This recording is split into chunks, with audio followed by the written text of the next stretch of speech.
Cornea के पीछे एक संरचना होती है, उसे क्या कहेंगे? कर्निया के पीछे होते हैं उसे परितरिका कहेंगे। क्या कहेंगे? परितरिका। अगला, निकट दृष्टि दोष उत्पन्न करने का क्या कहेंगे? अगर निकट दृष्टि दोष हो गया, उत्पन्न होने की का क्या कारण है? तो ये आपको पता होना चाहिए। ये अभिनेत्री की क्या होगा? वक्रता बढ़ जाना है। अभिनेत्री की वक्रता बढ़ जाना है, आपको ये आंसर हो जाएगा। अगला, निकट दृष्टि दोष है जो दूर करने के लिए कौन सा लेंस का उपयोग करना चाहिए? तो ये आपको पता है, निकट के लिए अवतल का उपयोग करना चाहिए या दूर के लिए उत्तल। सब याद कर लीजिएगा। दूर कहेगा तो उत्तल, निकट कहेगा तो अवतल। अगला, आँख में प्रवेश करने वाले प्रकाश की मात्रा को नियंत्रित कौन करेगा? यानी आँख है, ये आँख है, आँख में जो प्रकाश स्पीड में जा रहा है उसको नियंत्रित कौन करेगा? तो ये आपको पता होना चाहिए, परितरिका करेगा। आपको ये आंसर हो जाएगा। नेत्र में प्रवेश करने वाले प्रकाश की किरण को अधिकांश अपवर्तन होते हैं। अधिकांश कैसा होगा? तो ये होगा कर्निया के बाहरी पृष्ठ पर। अगला है, मंद प्रकाश में किसकी शिथिलता से पुतली पूर्ण रूप से फैल जाती है? पूर्ण रूप से फैलेगा किसमें? परितलिका में। अगला, नेत्र गोलक के गोल होने पर देख पाते हैं। तो कैसा देख पाते हैं? तो आपको पता होना चाहिए, निकट की वस्तु को हम देख सकते हैं। अगला प्रश्न है, वस्तु को हटा लेने के बाद भी नेत्र पटल पर प्रतिबिंब कितने सेकेंड तक रहता है? तो 1/10 सेकेंड तक रहता है। 1/10 सेकेंड, आपको 1/10 सेकेंड याद कर लेना है। दृष्टि यानी दृष्टि दोष सिद्धांत का उपयोग कहाँ किया जाता है? तो आपको पता होना चाहिए, चलचित्र क्षेत्र पर। तो आपको चलचित्र प्रक्षेपण होता है उस पर। अगला, कर्निया के पीछे क्या है जो काले रंग की पेशिया का समुच्चय होता है, काला रंग का होता है? वो परितलिका है। क्या है? परितलिका। आपको याद कर लेना है, परितरिका। अगला, आयु में वृद्धि होने पर मानव नेत्र में समंजन क्षमता घट जाती है। इसका कारण क्या है? इसको कौन सा दोष कहते हैं? तो इसको कहेंगे जरा दृष्टि दोष। जरा दृष्टि दोष कहाँ गया? जरा दृष्टि दोष, आपको डी हो जाएगा आंसर। अगला, कर्निया में दोष अर्थात उसके पूर्णतः गोलीय न होने के कारण किस प्रकार का नेत्र है? कर्निया में दोष अर्थात उसके पूर्णतः गोलीय न होने के कारण किस प्रकार का नेत्र दोष होता है? तो ये आपको पता होना चाहिए, कर्निया अबिंदुकता। तो आपको ए हो जाएगा आंसर। अबिंदुकता नेत्र दोष वाले व्यक्ति को चश्मे में किस तरह का लेंस दोष का निवारण होना चाहिए? तो अबिंदुकता से बीमारी हो गया उसको किसका? तो बेलनाकार लेंस का यूज करना चाहिए। अगला, दोष रहित नेत्र 25 सेंटीमीटर और अनंत के बीच रखी वस्तु को आसानी से देख पाता है। इसके बीच की दूरी को कहते हैं, इसके बीच की दूरी की कहेंगे, क्या कहेंगे? ये आपको पता होना चाहिए, दृष्टि दोष परिसर कहेंगे। अगला, मानव नेत्र 2 है। मानव नेत्र का है 2 है। इनका कौन दृष्टि क्षेत्र है? कौन सा दृष्टि क्षेत्र? दृष्टि क्षेत्र कितना होगा? तो 180 डिग्री होगा। चलिए आगे, दूरदृष्टि दोष वाली आँख साफ साफ देख सकती है दूर की वस्तु को। आपको हो जाएगा ए आंसर। दीर्घ दृष्टि दोष होने का क्या कारण है? तो इसका होने का क्या कारण है? इसका होने के कारण यह है, जो अभिनेत्र लेंस की फोकस दूरी का अत्यधिक हो जाना।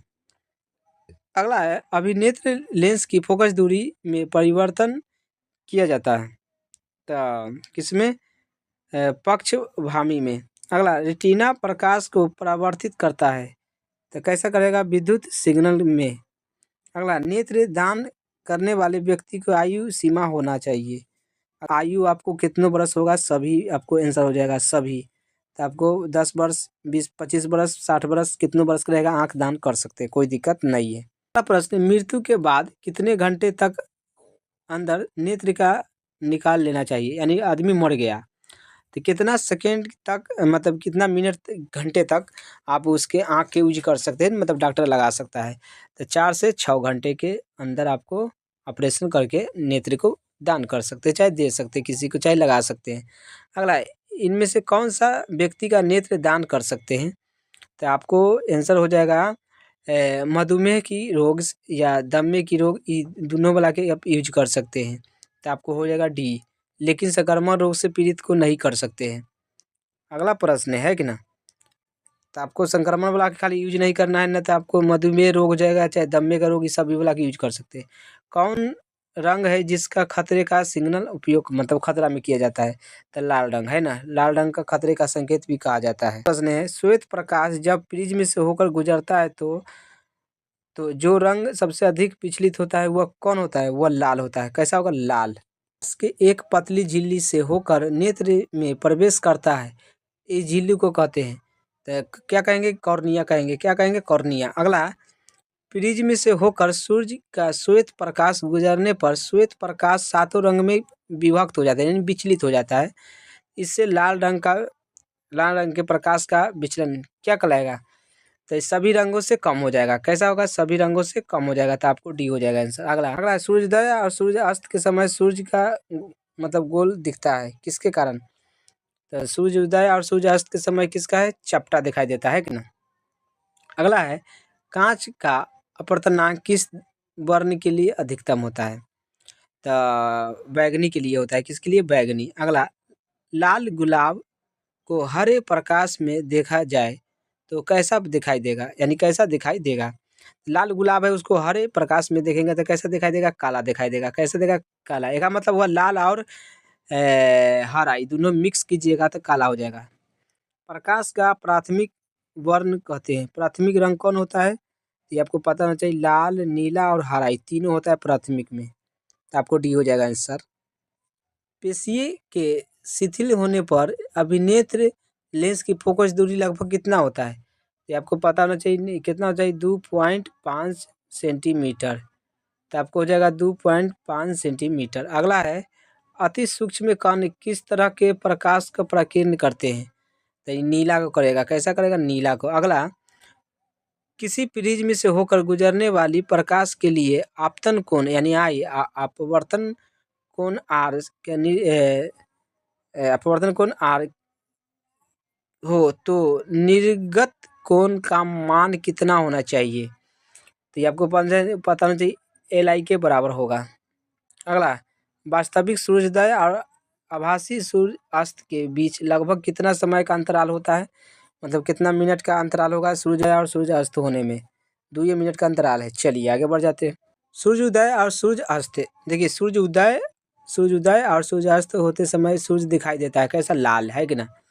अगला, एंगस्टर का मान कितना होता है? यानी एक एंगस्टर का मान कितना होता है? 10⁻−10, याद कर लीजिएगा, 10⁻−10 मीटर। अगला, प्रिज्म से प्रकाश की कौन सी परिघटना घटती है? प्रिज्म से प्रकाश का वर्ण विक्षेपण, यानी वर्ण विक्षेपण। अगला है, नेत्र लेंस की फोकस दूरी अधिक हो जाने से कौन सा दृष्टि दोष हो जाएगा? बीमारी हो जाएगा। अगर अधिक हो जाएगा तो ये दूरदृष्टि दोष हो जाएगा। किस दृष्टि दोष में किसी वस्तु का प्रतिबिंब रेटिना के आगे बनता है? तो आगे बनेगा निकट दृष्टि दोष में। निकट दृष्टि दोष। नेत्र की समंजन क्षमता कम हो जाने से कौन सा उत्पन्न होगा रोग? ये आपको पता होना चाहिए, जरा दृष्टि दोष। जरा दृष्टि दोष। अगला, तारों के टिमटिमाते प्रतीत होने का कारण क्या है? ये आपको पता होना चाहिए। तारे क्यों टिमटिमाता है? प्रकाश के अपवर्तन के कारण, यानी वायु अपवर्तन के कारण। वही। चलिए भाइयों, वीडियो को जितना हो सके शेयर, वीडियो देखने के लिए थैंक्स फॉर वॉचिंग।